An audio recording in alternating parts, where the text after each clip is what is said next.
Bestie, it's that time of the month where I share my October wrap up with you. In the month of October, I read 10 books. Damn! Let's dive into me letting you know what books I recommend, what books are okay, and maybe books I don't really recommend. Let's dive into this October wrap up. First book I read in October is Rootless by Crystal Zara Appiah. Rootless is a debut by this author. So what I liked about this one is that it tackles some really heavy but important topics. Some of those topics include unexpected pregnancy, depression, postpartum depression, motherhood, and what women sacrifice when they have children. It's very true. As mothers, we're expected to give up our dreams or any goals that we had. However, I believe that as mothers, we can still love our children and also want more for ourselves. Now, here's where the book kind of lost me. For one, I didn't really like the structure and the formatting, and then it was a bit confusing because of the timeline. It kind of skips back and forth between the past and the present, and then I also think that it kind of flips and goes from present to past at some point too. Then the other problem was that I kind of started to feel bored. It was also hard for me to like these characters. I did not like Effie or Sam. I didn't feel any kind of connection or anything emotional, even though this was filled with heavy topics. I also kind of felt like the ending was pretty unnecessary.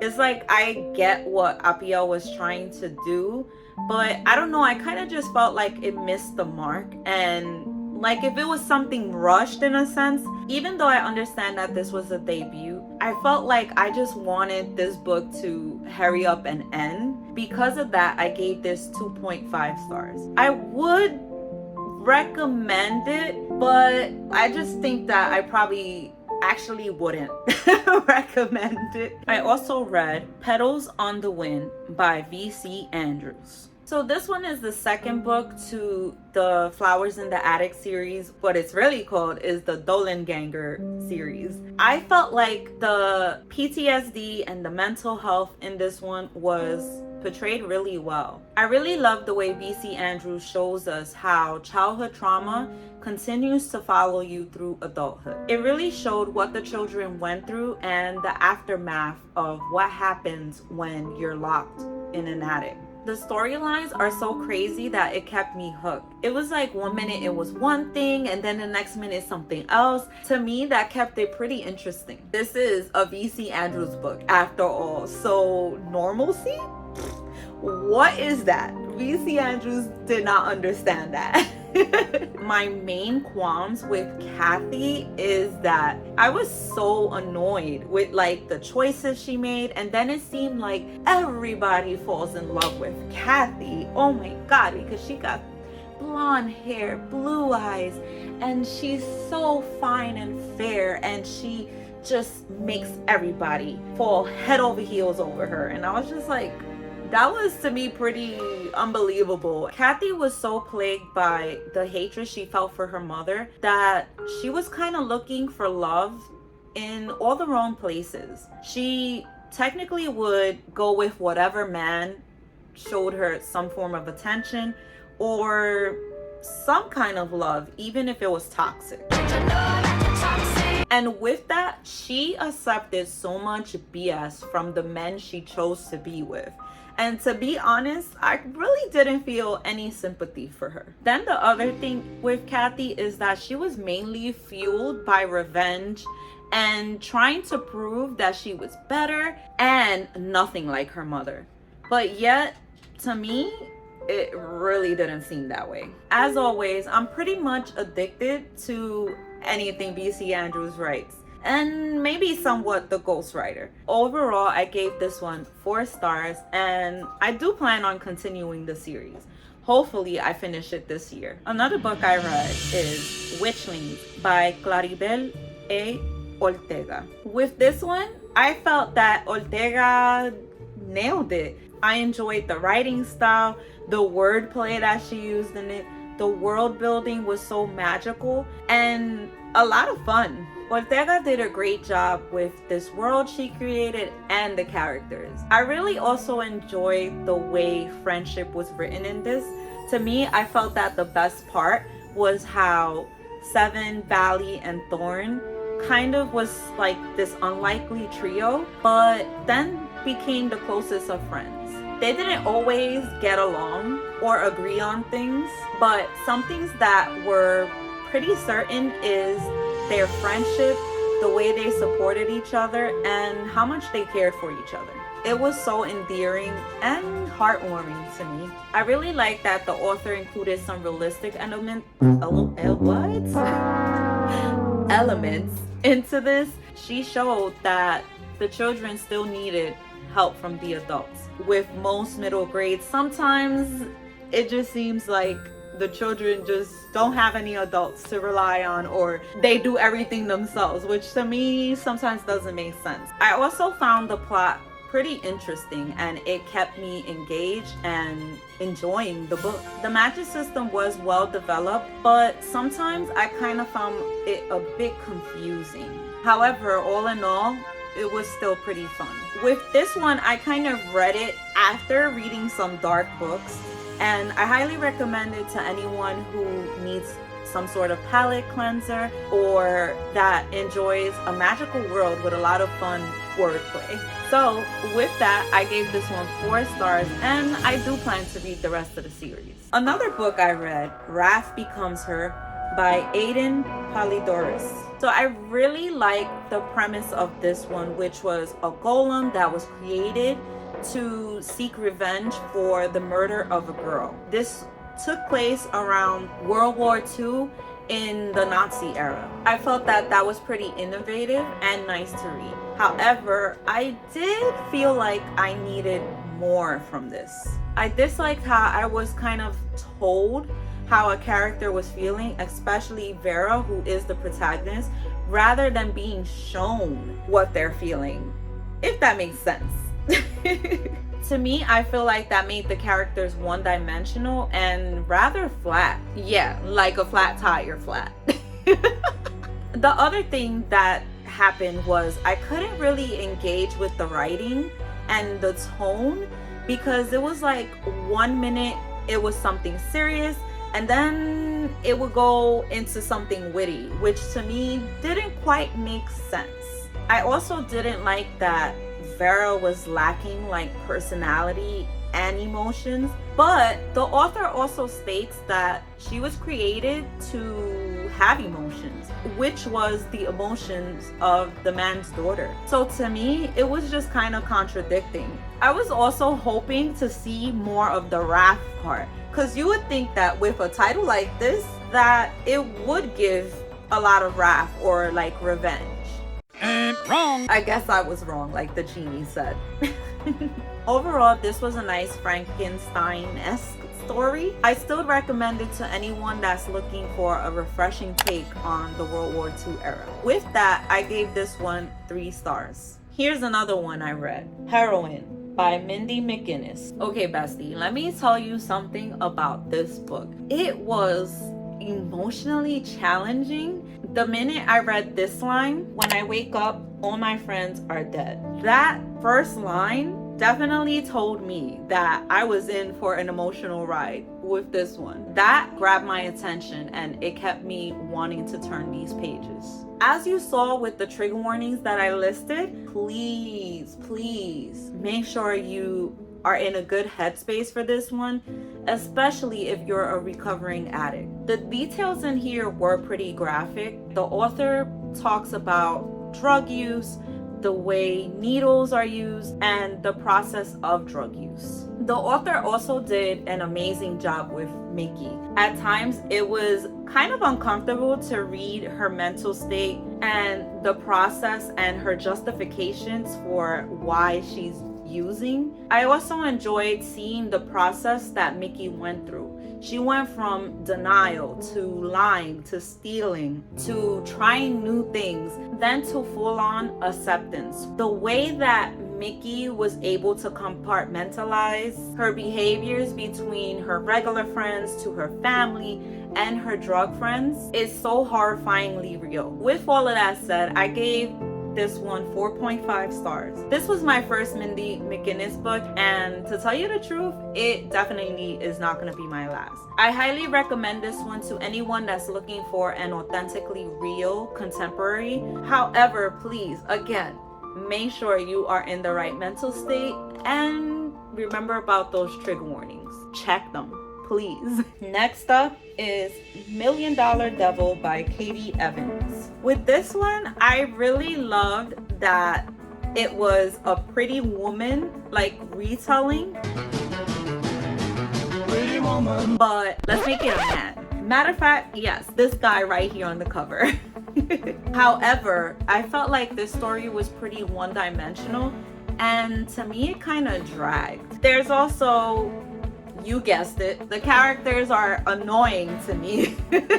Speaking of the characters, I really didn't feel like there was a connection between Lizzie and James. I kind of felt like it was more of a lust thing, because Lizzie was always seeing James like if he was neat. And then James was also always like thinking about how he wants to get in her pants. What kind of threw me off is, okay, these two characters feel this way.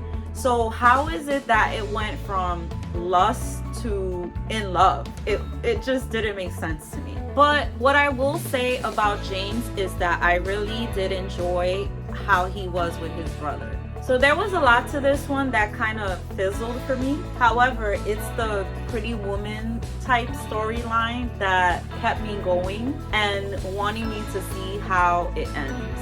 Even though it lacked that oomph that I enjoy in romances that grab my attention, I still think it was an okay read, and maybe I'll recommend it, but I'm not too sure. For that, I gave it 2.5 stars. The next one in this wrap up is Hex by Thomas Oldpelvelt. So the concept of this one was pretty unique. I really felt like I've never read something like this before. Like, I felt there was parts that was creepy, like the witch just being there and appearing out of nowhere and going wherever the hell she pleases. Some of the descriptions of her was pretty creepy as well. However, it was just okay to me. Like, I couldn't really get into the writing, and the pacing to me felt pretty off. I also kind of felt like the author had a problem with women, because the way he would talk about them and describe them in the story, it was just kind of off-putting. Then the other thing was, what the hell is up with him and constantly talking about nipples? What was the reason? What was the reason? I just explained it. Maybe like about the first 100 pages is what kept it kind of interesting, but then at some point it kind of just dragged and got like super repetitive and boring. Then I'm not sure if there was even a plot. I just felt like it really went nowhere. Anyways, with all that being said, I gave this one 2 stars. I just really couldn't get with it. And it kind of makes me wonder if it's because of the fact that it's translated, but it just wasn't my cup of tea. I probably would recommend this one to horror lovers that are looking for something different, I guess. The next one in this wrap up is My Dark Vanessa by Kate Elizabeth Russell. Let me tell you, bestie, the author's note that's in this one says some pretty questioning things that kind of made me start researching her to see if I could dig some dirt on whether this is her story of something that happened to her or not. This one is yet another one that is definitely hard to talk about and read, but it's also important to talk about. Okay, let me explain. So the reason I said that it's important to talk about is because we do live in a world where predators like Strain do exist, and where children are not safe. It's very important to talk to our children and let them know that you're there and you will listen to anything that they tell you. With that said, I totally related to Vanessa in so many ways. Not the teacher relationship way, but being groomed and sexually abused by someone you trusted kind of way. I felt that the way the author wrote Vanessa made her so realistic. Like the way she acted and her emotions definitely portrayed her within the right age group. Vanessa was kind of like the victim, but at the same time not, in like a weird way. She thought she knew what she was doing, which, to be honest, that's typical teenager mentality. But in reality, she didn't really know what she was doing, and unknowingly, that's how she fell prey to Strand, whatever his name is. I don't care about his name. In a sense, the reason why I also say that she fell victim but didn't is because she really didn't falter in the fact that she felt she was in love. Yet she also struggled with herself because something deep down inside kept telling her that something wasn't really right. So here's a quote that I want to share with you that kind of shows like what I was talking about. I can't lose the thing I held on to for so long, you know? I just really needed to be a love story, you know? I really needed to be that. Because if it isn't a love story, then what is it? It's my life. This has been my whole life. As for Strand, there is really nothing for me to say other than catch me outside. Catch me outside, how about that? I could go on and on about this one because there's so much to dissect in this, especially Vanessa's psyche. I highly recommend this only if you're in a good mental state and can handle the heavy topics that's in this one. Yes, bestie, this one is hard to read. It's sad and depressing. However, it was written so good that I gave this one 5 stars. In the future, I want to read this one again and fully dissect it and annotate it. The next book is actually the booktuber Gabby Reed's favorite, and that book is The Troop by Nick Cutter. Okay, so let me tell you, this one is so disturbing, but in all the ways that I love when it comes to horror. The body horror in this one was so detailed that I found myself cringing in disgust. It was just insane. The descriptions were so vivid that I could literally picture it in my head. I ate this one up, but also spit it back out. That's how disgusting it was. Disgusting! Yes, it really was disgusting. I felt like the characters in this was really well done. The boys' friendship and their inner dialogues were very well expressed. I absolutely loved seeing them be the boys that they are. It's nice to see well-developed characters that make me feel a connection with them in horror. This definitely brought back nostalgia with the characters and the way the story was told. One of the things that I really loved about this one is the addition of mixed media. You know what? The author stated that he was inspired by Stephen King's Carrie.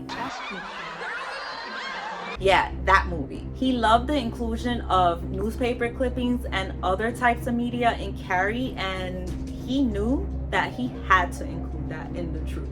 If you couldn't tell already, I absolutely love this one. I highly recommend this if you're looking for like an old school horror that's going to turn your stomach and leave you thinking about it even after you're done. After reading this one, I want to read more books by Nick Cutter. I also want to include Lord of the Flies because in the author blurbs, they said it was somewhat similar, and that definitely sounds like my cup of tea.